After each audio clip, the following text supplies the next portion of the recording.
abaarsi rabbii nama ajjeesu irratti haa jiraatu. Hatta wammaa addarraa ka garaana nyaataa kee dhugi areera wajjin. Hatta wammaa addarraa ka garaana nyaataa kee dhugi areera wajjin. Ideoloojiin akkanaa hin jiru diinal islaamiin keessa gara amantaa kenna. Nama ajjeesu rabbi haa ajjeesu. Nama zulmiin nama hidhu rabbi hidhaa haa seensisu. Jechuun du'aayi aammaadha. Ebaluun tokkotti qabatamaa miti. Ebalu fulaan eega rabbi ammoo dalagaa ufii fidee waan si argamsiise. Ana xiqqoo garaana nyaate. Ani hin gammadu. Ani maaliin ta'u hin gammadu. Ati maa kadhatta duraan kan gammanne ammati. Ani hayyoon achi jira. Ani maali achi jira. Kana dalagaa rabbi keessa seentanii dubbii hin cambinaa.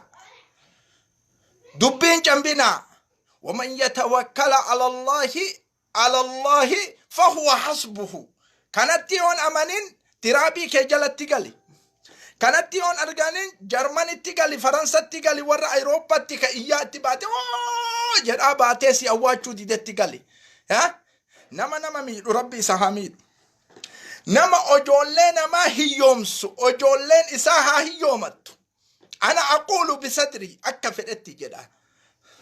Nama sama ajjeesuu deemu rabbi isa haa ajjeesu. Nama saba gurguruu deemu hawaasa gurguruu deemu rabbi isa haa gurguru. Akkatti gurguru mawlattu beeka. Gana garaasi nyaateesi. Ebaluun jennaan. Sabni Amaaraa saba nagahaan taa'u. Saba akka biyyatti nama kabajee taa'u. Saba ol aantummaa ufii hawaasa irratti mul'ifne. Saba ajjeechaa mul'ifne. Dimokiraasii addunyaan beeytuun bulu yoo ta'e Oromoo irraa dhufee tokko yoo saba kana miidhe rabbi isa haa miidhu. Rabbi isa haa miidhu. Nama saba kiyyallee saba Oromoo miidhe rabbi isa haa miidhu haa ajjeesu. Haa dabarsu dachii jala jahannamitti haa naqu. Kana garaasi nyaate isin kanattu duraanuu wallaahi billaa feesbuukuma kana seenu yeroo jedhullee dirqamanna seensisaa bar. Isin bar ideoloojiin keessan bar barumsan qabdani biloona doomaa of keessaa guuraa isin. Biloona doomaa sammuu keessa isin jiru of keessaa guuraa. Ati kaleessa 70 bilbilta. 70 salaamu alaykum sheek wa alaykum salaam. Mee du'aayi itti nu godhaa ebaluu kana akka rabbi nurraa fudhatu. Sheen illee amaamamaa darbe yaa rabbi mataa qabi. Yaa rabbi fudhu. Yaa jaliil fudhu. Yoo nama ati itti kadhattu san jaliil fudhachuu dhufe maaltu si cinqee ammoo ana xiqqoo duuti isaan arifachiisa jettaati.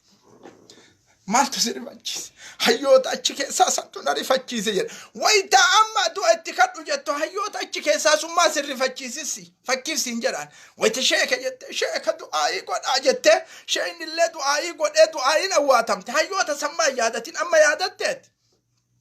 Dalagaa rabbii keessan seenina. Fagaadhaa irraa nu miidhamaadhaa fagaadhaa irraa. Ilmaan acaaluu yatiima irraa fagaadhaa. Ilmaan acaaluu yatiima irraa fagaadhaa. Ilmaan baay'attu yatiima Oromoo keessatti irraa fagaadhaa. Dubartii baay'attu guduutame irraa fagaadhaa. Dhiiga baay'attu gajjigee fagaadhaa. Masjida 35 gubatee fagaadhaa irraa. Ideoloojii kana keessa seenina. Waan waraabdan dhabdan zim jedhaa taa'a. Nuti Oromoon dhageessitti hima. Oromoon ayyin kaan yeroo qabsooyne Oromiyaan tokko haa ta'u jennee qabsooyne malee kutaan tokko qofti haa nyaatuuf hin qabsooyne nu. Kutaan tokko kutaa kaan ari'ee Arsii keessaa baasee Harargee keessaa baasee Wallagga keessaa baasee Jimma keessaa baasee wama addaraa ka baasaa isin baastan ka miidiyaa irratti nun dubbanne kutaan tokko biillaa haa ijaaruuf Finfinnee fi Adaamatti hin qabsooyne nu. Hundi